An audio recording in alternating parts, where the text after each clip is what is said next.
2024년 가을, 강원도 깊은 산속 한 군부대에서 믿을 수 없는 일이 벌어졌습니다. 한 명의 20살 이병이 보낸 단 한 통의 문자 메시지가 전군을 뒤흔들었어요. 누나 도와줘. 부대에서 너무 힘들어. 이 간단한 SOS 신호가 어떻게 국회의원을 움직이고 국방부 감찰반을 출동시켰을까요? 그리고 왜 헬기까지 동원되어 한 부대를 완전히 뒤바꿔 놓았을까요? 조용한 성격의 평범한 병사 박지훈 이병. 그가 마주한 현실은 생각보다 훨씬 가혹했습니다. 하지만 이 이야기의 진짜 반전은 따로 있었어요. 그 작은 용기 하나가 어떻게 거대한 변화의 시작점이 되었는지 지금부터 들려드리겠습니다. 저는 박지훈입니다. 2024년 가을, 강원도 인제에 있는 육군 제12보병사단 100호 부대에서 복무 중이었죠. 20살의 평범한 이병이었습니다. GOP, 즉 일반 전초 중대에 배치받았어요. 처음엔 군 생활이 어떨지 몰라 긴장했지만 차츰 적응해가고 있었습니다.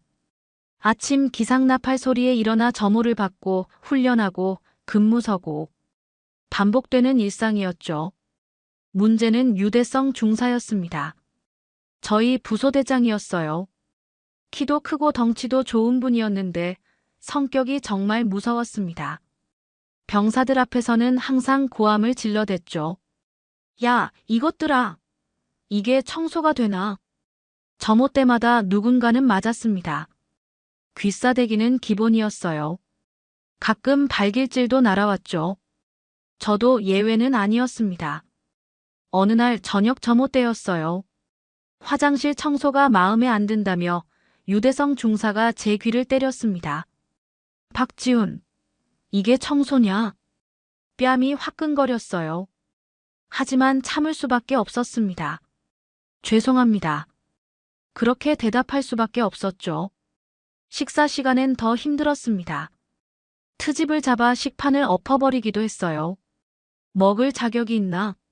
다시 받아와. 배가 고픈데 밥을 못 먹는 날이 종종 있었습니다. 다른 병사들도 마찬가지였어요. 김다정 상병은 제 동기였는데 걔도 자주 당했죠. 하지만 우리는 서로 위로할 뿐 어떻게 할 방법을 찾지 못했습니다. 유대성 중사 앞에서는 모두가 움츠러들었어요. 그분이 지나가기만 해도 생활관이 조용해졌죠. 언제 또 소리를 들을지, 언제 또 맞을지 몰라 늘 긴장하고 있었습니다. 중대장인 이영철 대위도 알고 계셨어요. 하지만 별다른 조치는 없었습니다. 오히려 유대성 중사를 감쌌죠. 중사님이 너희들 제대로 만들어주려고 그러는 거다. 그렇게 말씀하시며 넘어가곤 했습니다. 저는 점점 지쳐갔어요. 집에 가고 싶었습니다. 하지만 군 생활은 계속되어야 했죠. 매일매일이 고통스러웠지만 어떻게 해야 할지 몰랐습니다. 그런 일상이 계속되고 있었어요. 그런 일상이 깨진 건 10월 어느 날이었습니다. 야간 근무를 서고 돌아온 날이었죠. 새벽 6시 근무 교대를 마치고 생활관으로 돌아왔어요. 몸이 파김치가 되어 있었습니다. 밤새 초소에 서 있느라 다리도 아프고 눈도 감겨왔죠. 그런데 유대성 중사가 기다리고 있었어요. 박지훈, 이리 와봐.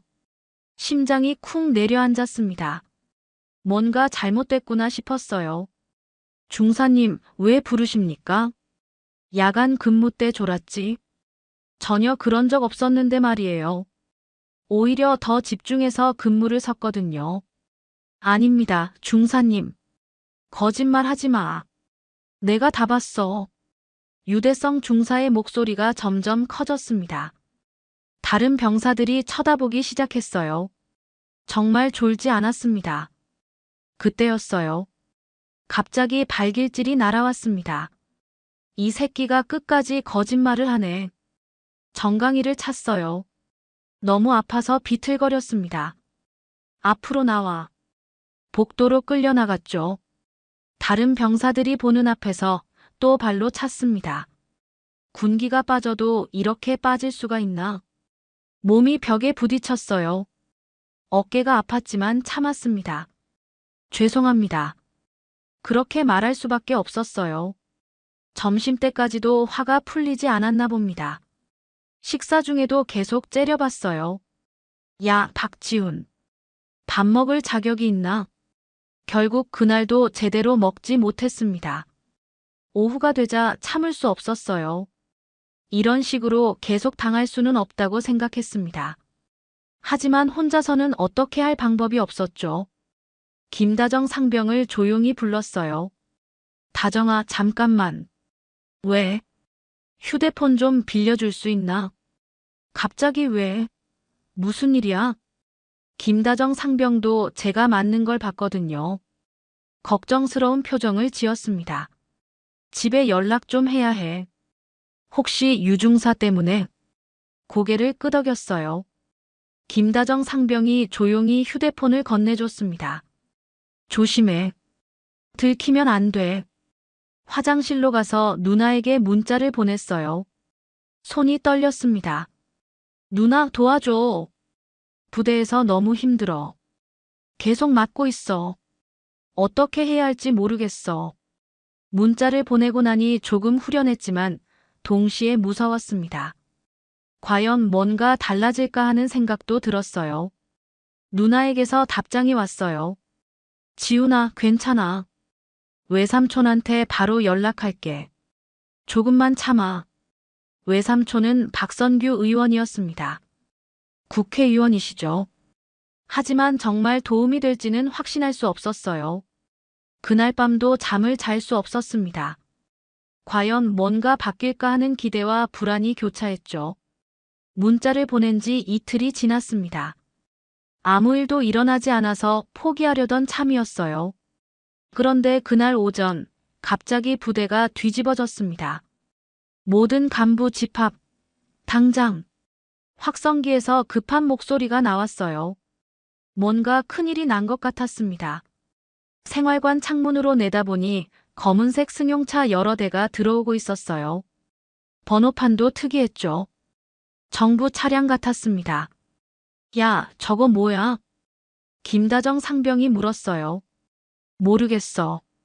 뭔가 큰일 난 것 같은데. 간부들이 우왕좌왕하고 있었습니다. 평소 여유롭던 모습과는 전혀 달랐어요. 한상우 대대장님이 급하게 뛰어다니는 게 보였습니다. 이영철 중대장님도 마찬가지였죠. 빨리 서류 정리해. 생활관 점검 들어간다. 간부들의 목소리가 들려왔어요. 그때 유대성 중사가 우리 생활관으로 들어왔습니다. 평소와는 다른 표정이었어요. 조금 당황한 것 같았습니다. 야, 너희들 잘 들어. 예, 중사님. 지금 감찰이 들어온다. 혹시 누가 뭐 물어보면 아무 일 없었다고 해. 감찰이라는 말에 심장이 뛰기 시작했어요. 혹시 제 문자 때문일까 하는 생각이 들었습니다. 농담으로 한 것도 있잖아. 그냥 군기 차린다고 한 거라고 말해.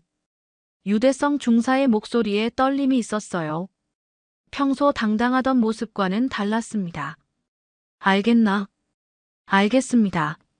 하지만 속으로는 다른 생각을 하고 있었어요. 드디어 기회가 온 것 같았습니다. 30분쯤 지나자 우리 생활관 문이 열렸어요. 정장을 입은 사람들이 들어왔습니다. 국방부 감찰반입니다. 중년 남성이 신분증을 보여줬어요. 최민재 감찰관이라고 하더군요. 국회의원실을 통해 제보가 들어왔습니다. 부대 내 가혹행위에 대한 조사를 진행하겠습니다. 그 순간 유대성 중사의 얼굴이 굳어졌어요. 제가 문자를 보낸 게 정말 효과가 있었구나 싶었습니다. 혹시 박지훈 이병 계십니까? 예, 여기 있습니다. 떨리는 목소리로 대답했어요. 잠시 따로 이야기 좀 하죠. 별도 공간으로 나가면서 유대성 중사와 눈이 마주쳤어요. 평소 무서운 눈빛과는 달리 불안해 보였습니다. 감찰관님이 물어봤어요. 부대 생활 어떻습니까? 그냥 보통입니다. 처음엔 말하기가 무서웠어요. 혹시 나중에 더 큰 보복이 있을까 봐서요. 혹시 상급자로부터 폭행이나 가혹행위를 당한 적 있습니까? 그 질문을 듣는 순간 눈물이 날 것 같았어요. 드디어 누군가 제 이야기를 들어주려 하는구나 싶었습니다. 있습니다. 작은 목소리로 대답했어요. 자세히 말씀해 주세요. 그때부터 지금까지 당했던 일들을 하나씩 털어놓기 시작했습니다. 귀싸대기, 발길질, 식사 못하게 하기까지. 모든 걸 다 말했어요. 감찰관님이 꼼꼼히 기록하더군요. 용기 있게 말씀해 주셔서 고맙습니다. 감찰관님과의 면담이 끝나고 생활관으로 돌아왔어요. 다른 병사들이 저를 쳐다보더군요. 뭔가 큰일이 일어날 것 같은 분위기였습니다. 유대성 중사가 저를 부르더군요. 박지훈, 이리 와봐. 심장이 쿵쾅거렸어요. 평소보다 목소리가 낮았습니다. 뭐라고 했나? 그냥 아무것도 안 했다고 했습니다. 거짓말이었어요. 하지만 무서웠습니다. 그래, 잘했어. 우리가 뭐 대단한 일 했나? 그냥 농담이었잖아. 유대성 중사가 다른 병사들을 모두 불러 모았어요. 야, 너희들 잘 들어. 감찰관들이 이것저것 물어볼 텐데 그냥 군기 잡는다고 한 거라고 해. 병사들이 고개를 끄덕였어요. 농담으로 한 것도 있고 교육 차원에서 한 거라고 하면 돼. 알겠나? 알겠습니다. 하지만 김다정 상병이 조용히 제게 다가왔어요. 야, 지훈아. 이거 진짜 기회인 것 같은데. 무슨 소리야? 감찰 나온 거잖아. 이럴 때 아니면 언제 말해? 김다정 상병 말이 맞았어요. 하지만 무서웠습니다. 나중에 보복이 있을까 봐서요. 점심시간이 되자 감찰관들이 다시 나타났어요. 이번엔 다른 병사들과도 면담을 시작했습니다. 제일 먼저 김다정 상병이 불려갔어요. 30분쯤 지나서 돌아왔는데 표정이 밝아 보였습니다. 어떻게 됐어? 다 말했어. 유중사가 한 거 전부. 김다정 상병이 용기를 낸 거였어요. 저도 힘이 났습니다. 다른 후임들도 하나씩 불려나갔어요. 돌아올 때마다 표정이 후련해 보였습니다. 드디어 억눌렀던 이야기를 할 수 있게 된 거죠. 이제 끝날 것 같아. 정말? 응, 감찰관님이 증거 충분하다고 하더라. 그런데 유대성 중사가 다시 나타났어요. 이번엔 표정이 험악했습니다. 야, 너희들 뭐라고 한 거야? 아무도 대답하지 않았어요. 내가 언제 때렸다고 했나? 그냥 교육한 거잖아. 목소리가 점점 커졌습니다. 너희들이 말 안 들어서 그런 거 아니야? 하지만 이번엔 달랐어요. 병사들이 움츠러들지 않았습니다. 김다정 상병이 먼저 입을 열었어요. 중사님, 교육이 귀싸대기입니까? 뭐라고? 발로 차는 것도 교육입니까? 다른 병사들도 하나씩 말하기 시작했어요. 식사 못하게 하는 것도 교육입니까? 욕하는 것도 교육입니까? 유대성 중사의 얼굴이 빨개졌어요. 평소 같으면 다 때렸을 텐데 감찰관들이 있어서 그럴 수 없었습니다. 이 새끼들이.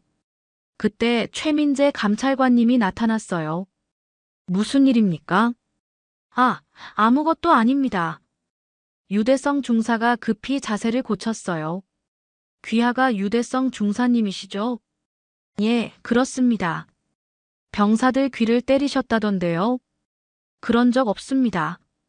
여러 병사가 증언했는데요. 유대성 중사가 침묵했어요. 더 이상 변명할 수 없었던 거죠. 발로 차기도 하시고 욕설도 하셨다고 하는데요. 그건 조사 결과 10건 이상의 폭행과 가혹행위가 확인됐습니다. 그 순간 유대성 중사의 어깨가 축 늘어졌어요. 이제 끝이구나 싶었습니다. 드디어 우리가 이긴 거였어요. 감찰 조사가 한창 진행되고 있을 때였습니다. 갑자기 부대 상공에서 헬기 소리가 들려왔어요. 헬기다. 병사들이 창문으로 몰려들었습니다. 검은색 헬기 한 대가 부대 안 헬기장에 착륙하고 있었어요. 저거 누구 헬기야? 모르겠는데 엄청 큰 사람 오는 것 같은데. 간부들이 더 바빠졌습니다. 한상우 대대장님이 급하게 뛰어나가는 게 보였어요. 헬기에서 정장 입은 사람들이 내렸습니다. 그 중에 한 분이 눈에 띄었어요. 나이 드신 분이었는데 뭔가 중요한 사람 같아 보였습니다. 저분 누구지? 김다정 상병이 물었어요. 국회의원 같은데.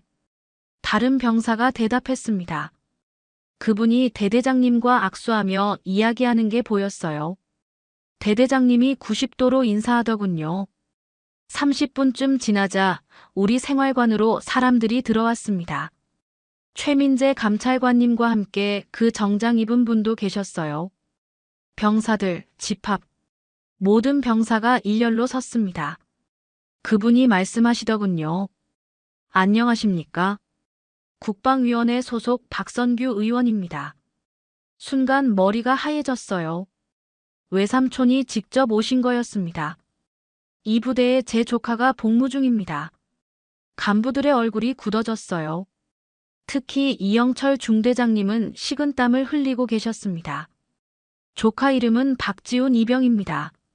그 순간 유대성 중사가 저를 쳐다봤어요. 눈이 동그래졌습니다. 설마 그 박지훈이? 유대성 중사의 입에서 작은 소리가 나왔어요. 박선규 의원님이 저를 찾았습니다. 지훈아, 많이 힘들었지? 외삼촌. 눈물이 날 것 같았어요. 정말 오신 거였습니다. 괜찮다. 이제 다 해결될 거야. 외삼촌이 유대성 중사를 보더군요.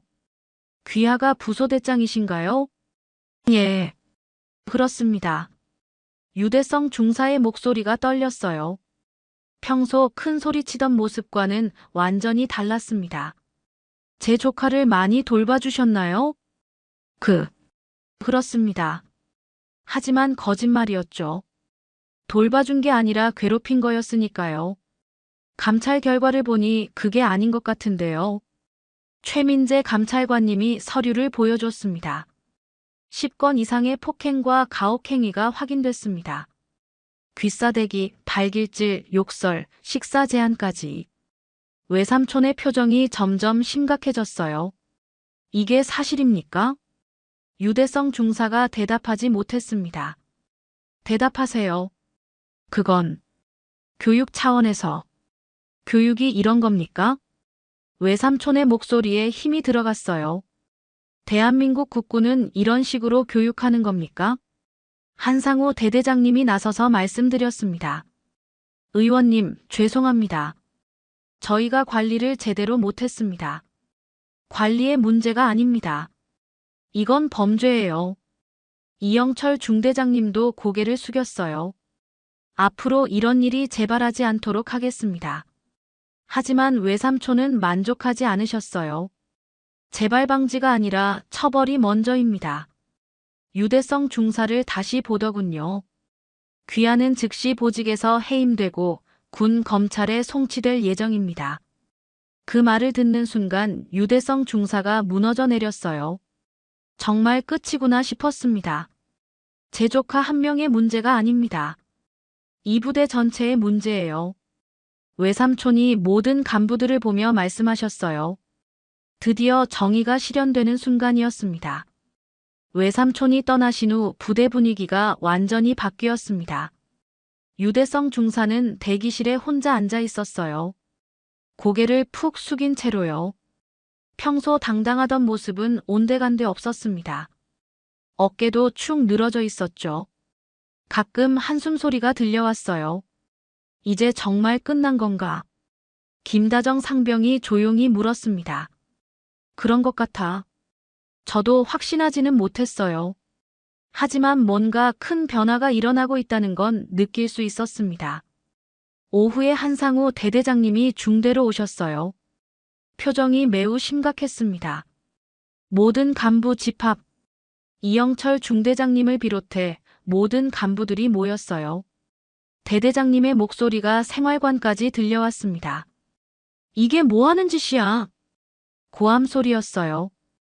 평소 차분하신 대대장님과는 달랐습니다. 국회의원이 직접 와야 하는 상황을 만들어놨어. 죄송합니다. 간부들의 사과 소리가 들렸어요. 죄송하다고 해결되나? 이미 국방부까지 올라간 상황이야. 대대장님이 계속 질책하셨습니다. 특히 중대장.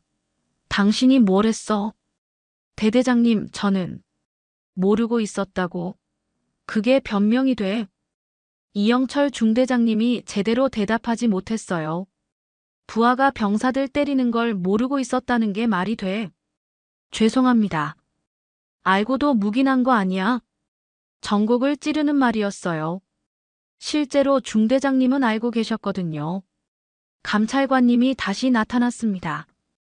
이번엔 더 많은 서류를 들고 계셨어요. 조사 결과 발표하겠습니다. 모든 간부가 긴장했어요. 유대성 중사의 가혹행위 건수는 총 12건입니다. 12건. 누군가 중얼거렸어요. 폭행 8건, 욕설 및 모독 사건으로 확인됩니다. 생각보다 많았어요. 저 말고도 다른 병사들도 많이 당했던 거죠.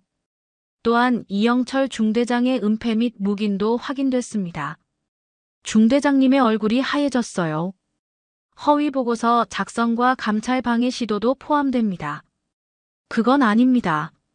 중대장님이 변명하려 했지만 소용없었어요.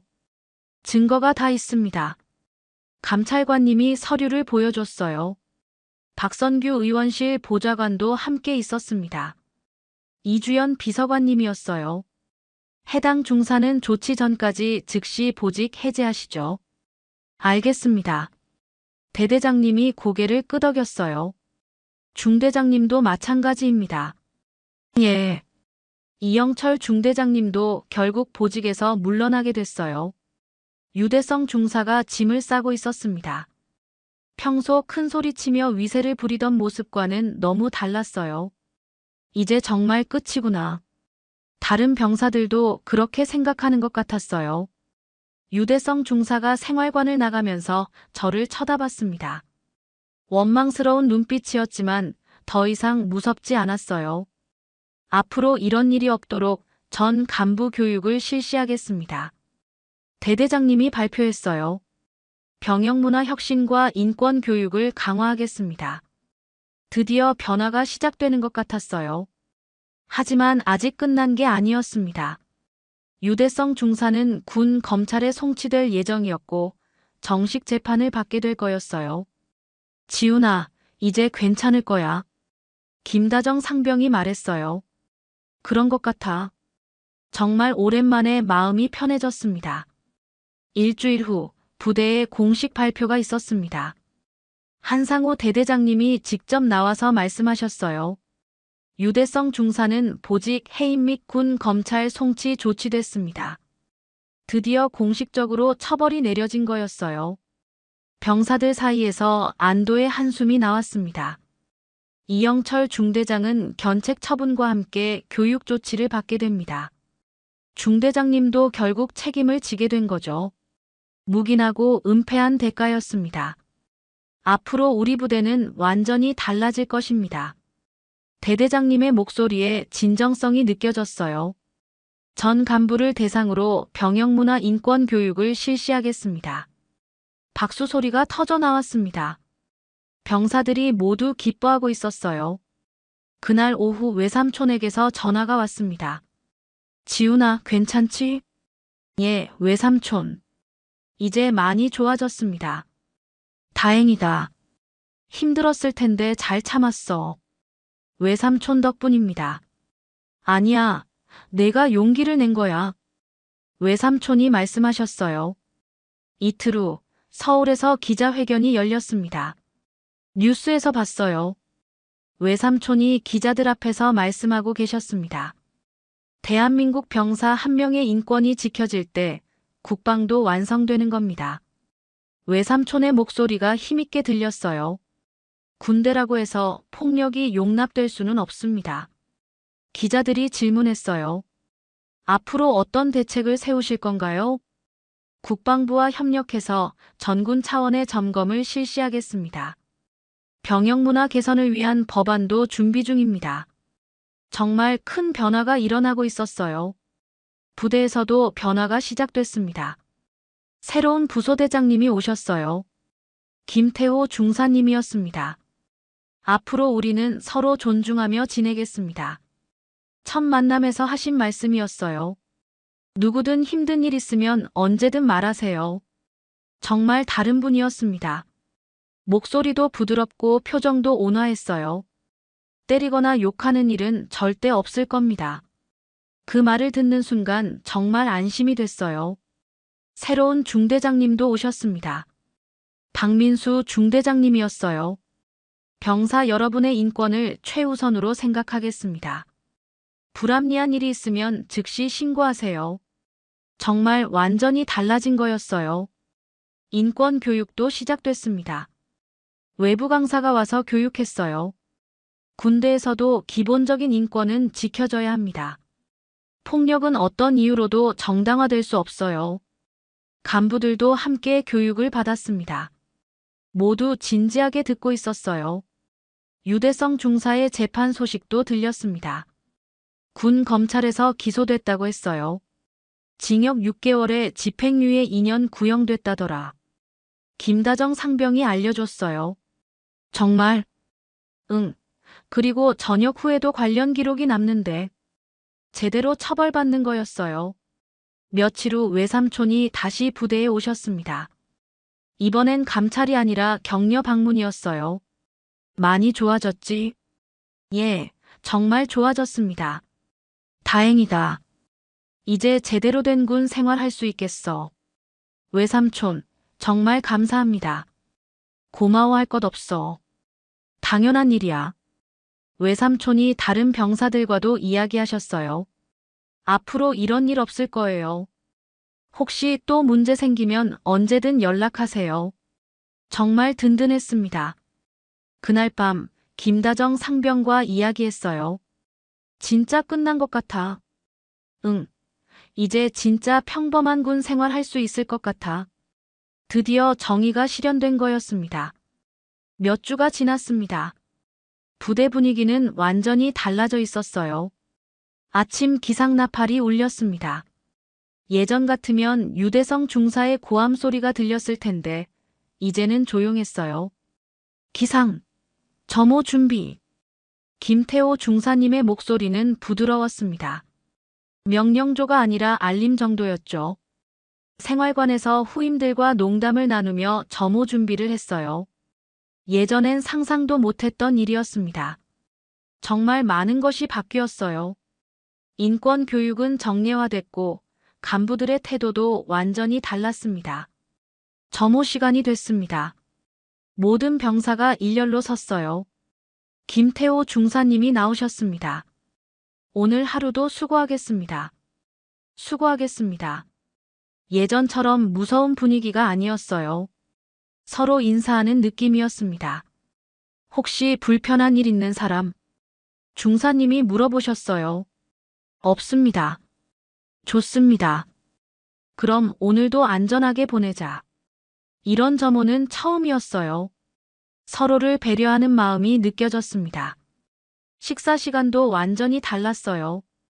예전엔 유대성 중사 눈치를 보느라 제대로 먹지도 못했는데 이제는 편하게 먹을 수 있었습니다. 지훈아, 반찬 더 먹어. 김다정 상병이 반찬을 나눠줬어요. 고마워. 너 진짜 살 좀 쪄야겠다. 너무 말랐어. 예전엔 밥도 제대로 못 먹어서 많이 빠졌거든요. 새로 온 후임들과도 대화가 많아졌어요. 이병님, 여기 분위기 좋습니다. 예전엔 안 그랬는데. 어떻게 바뀐 겁니까? 제가 겪었던 일을 간단히 설명해 줬어요. 대박, 그런 일이 있었구나. 지금은 정말 좋습니다. 후임들이 신기해했어요.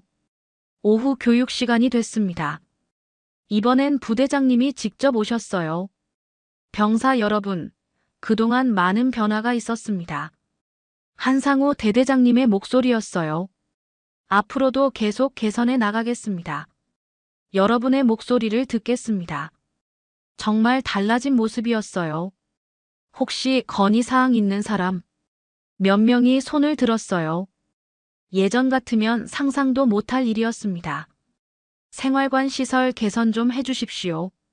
급식 메뉴도 좀 다양하게 해주시면 좋겠습니다. 대대장님이 다 메모하시더군요. 좋은 의견들이다. 검토해서 개선하겠다. 정말 민주적으로 바뀐 거였어요. 저녁 시간에 김다정 상병과 산책했습니다. 야, 진짜 많이 바뀌었다. 맞아. 완전히 다른 부대 같아. 너 용기 낸 덕분이야. 나 혼자 한 게 아니잖아. 너도 도와줬고. 그래도 내가 처음 시작한 거지. 고마운 친구였어요. 앞으로도 이렇게 지낼 수 있을 것 같아? 당연하지. 이미 시스템이 바뀌었잖아. 정말 그렇게 생각했어요. 그날 밤 누나에게 전화했습니다. 지훈아, 어때? 많이 좋아졌지? 응, 누나. 정말 좋아졌어. 다행이다. 그때 얼마나 걱정했는지 몰라. 외삼촌한테 고맙다고 전해줘. 알았어. 외삼촌도 많이 신경 쓰고 계셔. 가족들의 관심 덕분이기도 했어요. 취침 전 생활관에서 후임들과 이야기했습니다. 군대가 이렇게 좋을 줄 몰랐습니다. 우리도 처음엔 힘들었어. 하지만 바뀔 수 있다는 걸 알았지. 맞습니다. 포기하지 않으면 되는 것 같습니다. 후임들에게 희망을 줄 수 있어서 기뻤어요. 소등 시간이 됐습니다. 침대에 누워서 생각했어요. 몇 달 전만 해도 매일이 고통스러웠는데 이제는 평범한 군 생활을 하고 있었습니다. 용기를 내서 정말 다행이었어요. 만약 그때 참고만 있었다면 지금도 고통받고 있었을 거예요. 한 사람의 용기가 전체를 바꿀 수 있다는 걸 배웠습니다. 대한민국 군대가 조금씩 더 나아지고 있다는 것도 느꼈어요. 이제 정말 새로운 일상이 시작된 거였습니다. 오늘 이야기 어떠셨나요? 마음에 드셨다면 구독과 좋아요 부탁드립니다. 항상 건강하시고 행복하세요.